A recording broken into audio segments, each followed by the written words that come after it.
Well, hello everyone. Hey, welcome to the teaching on Lesson 12, Prepare for Battle, and this will be the last teaching for the class year.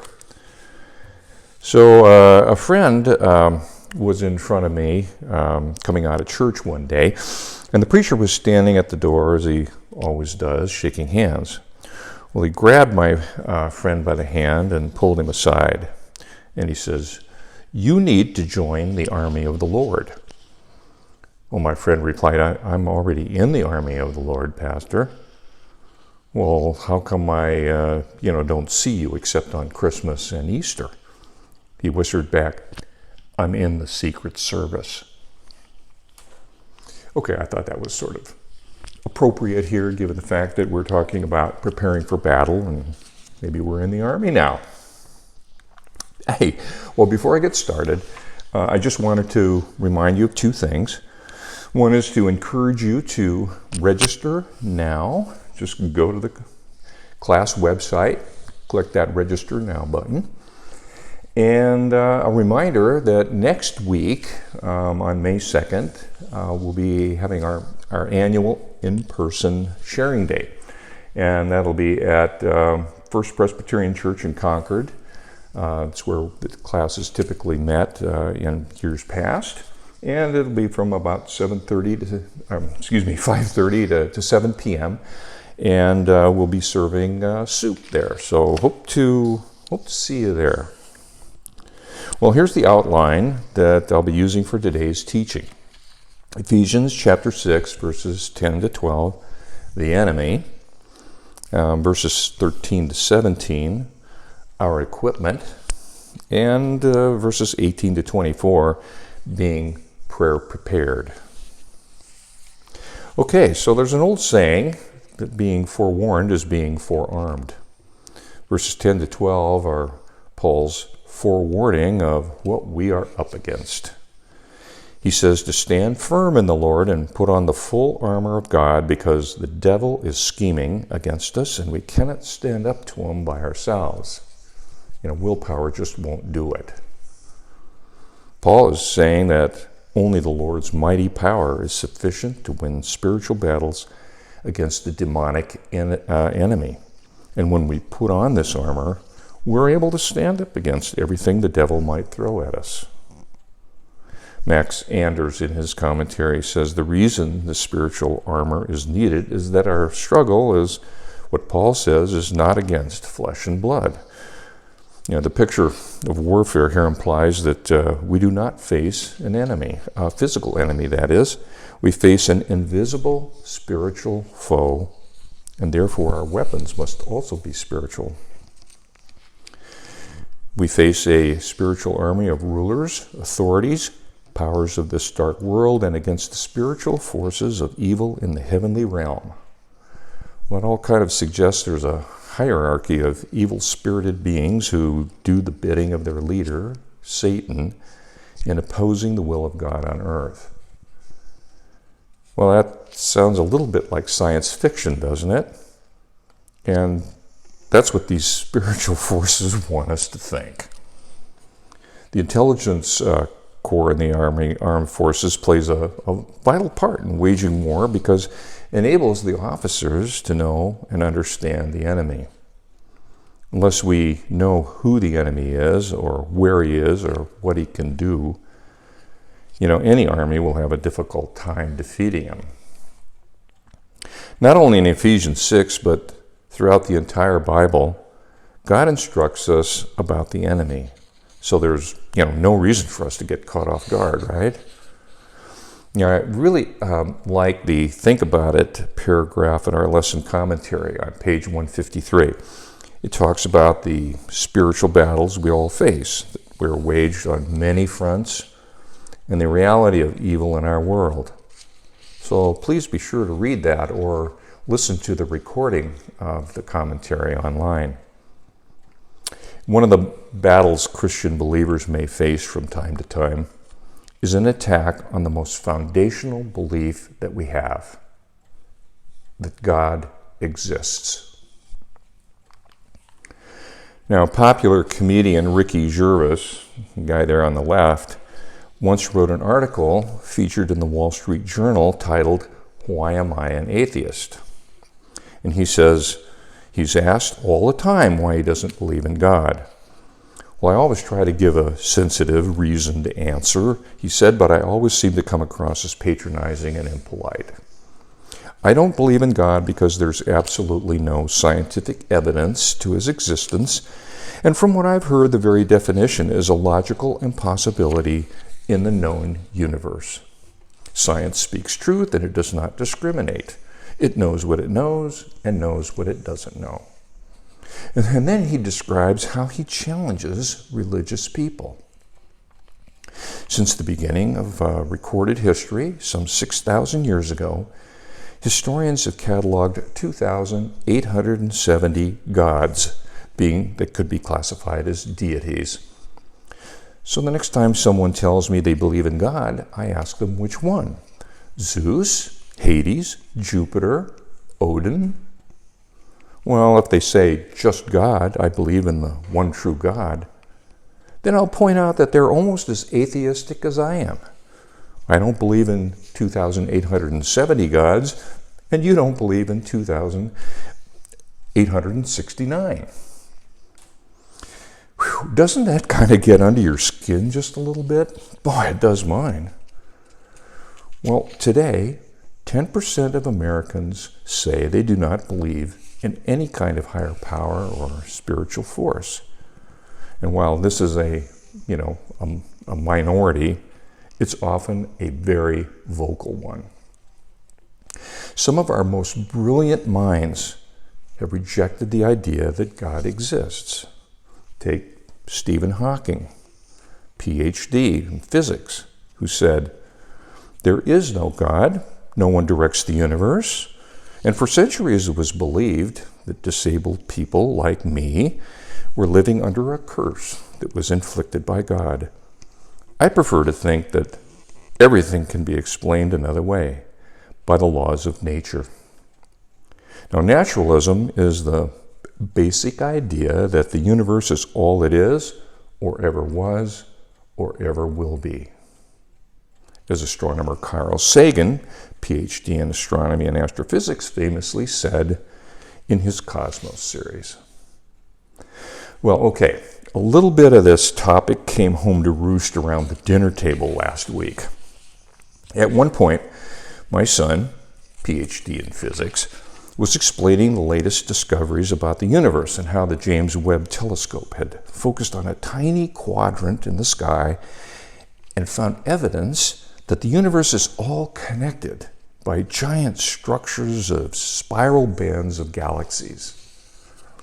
And all that was proceeding very well until I volunteered, "Carl Sagan was right. There are billions and billions of galaxies." Okay, well, that struck a raw nerve in our physicist son. His reaction was outsized to the comment that I had made. "He never said that. Johnny Carson was mocking him," and on it went. Whew. Well, maybe he was still carrying the hurt from the comment I had made when he was in his early teens. When the Cosmos series was being aired on TV, I said, "Carl Sagan is an atheist, and I can hardly wait to see the look on his face when he comes face to face with God at the end of time." Whew. Well, but then again, on further reflection, I began to wonder if my son was having trouble reconciling the wonder of the observable universe and God. Now, I'm not suggesting that those men are obviously flesh and blood are the enemy. It's the ideas that are espoused here. We're up against a formidable, insidious foe that wants to use our external enemy, the world, and our internal enemy, the weakness of our flesh, to cast doubt on our fundamental beliefs. That is his battle plan.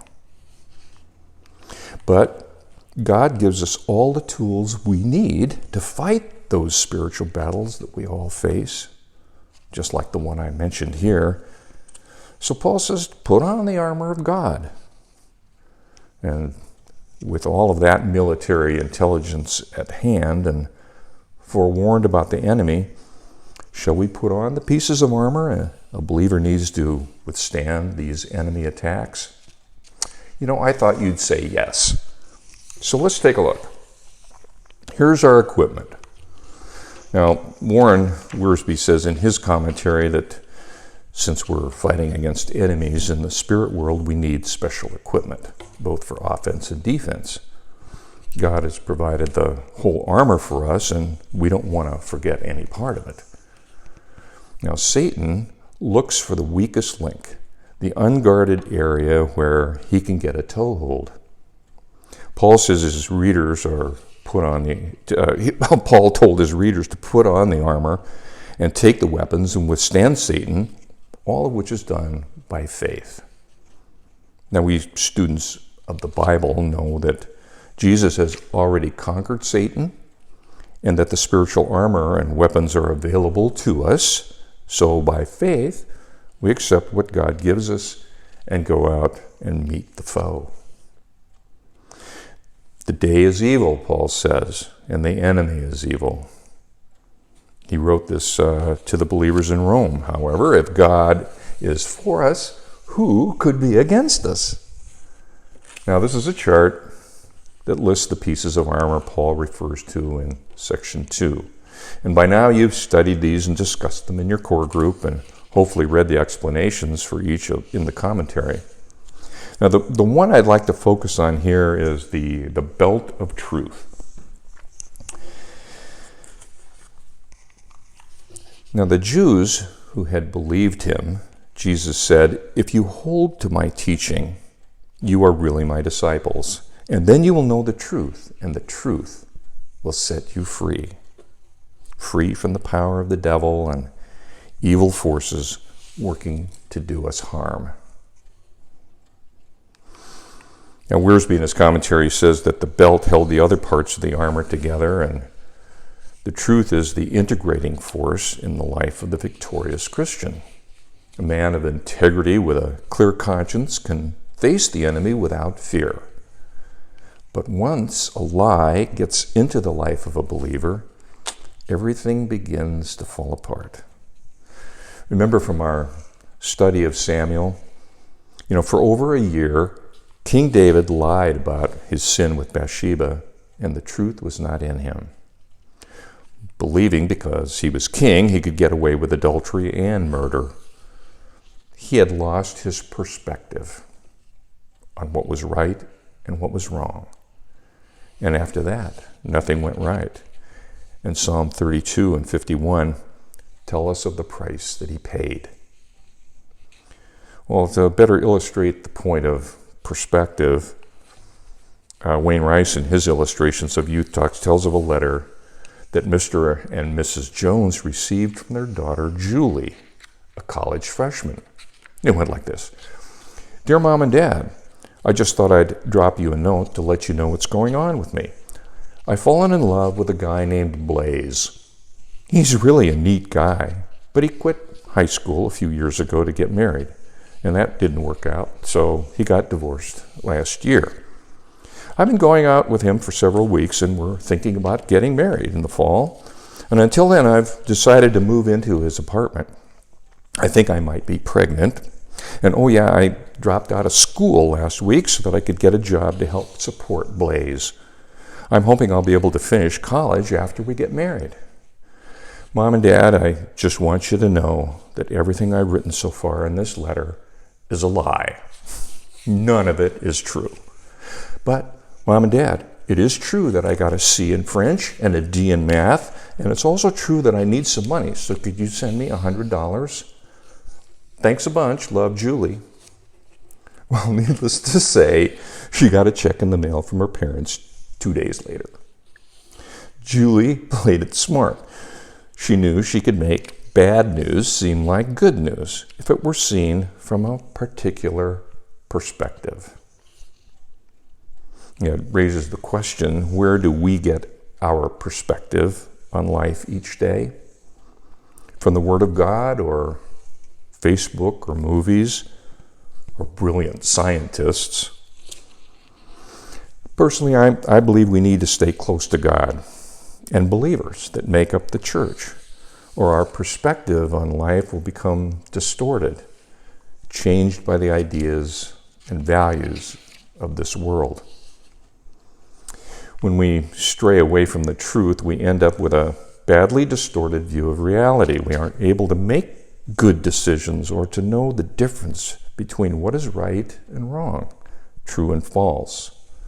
The good seems bad and the bad seems good. How we view reality is always a matter of perspective. And I believe the only perspective worth trusting is God's. So stay close to Him. Cinch up that belt of truth. God gives us all the tools we need to fight the spiritual battles we all face. So Paul says, put on the armor of God. Okay, in this last section, Paul tells the Ephesians in verse 18 that they have a responsibility to pray in the Spirit on all occasions. Pray all kinds of prayers. Make your requests known. And with that in mind, be alert and always keep on praying for all the saints. And pray for me also, he asked. Well, people define prayer in various ways, but the simplest way to describe it is communication with God. I mean, there are different kinds of prayers and many ways to practice it, but benefit-producing prayer is communication that comes from the heart. Wiersbe says prayer is the energy that enables the Christian soldier to wear the armor and wield the sword.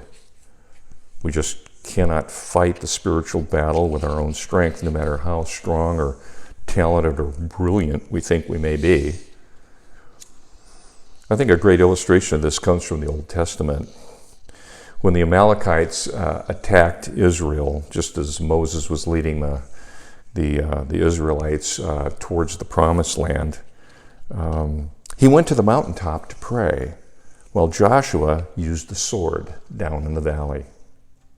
It took both to defeat the Amalekites, prayer in the mountain and the doing in the valley.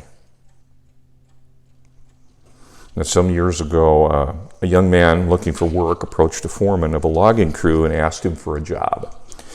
Well, it depends, replied the foreman. Let's see you take this one down. Well, the young man stepped forward and skillfully felled a great tree. The foreman was impressed and said, "You can start on Monday."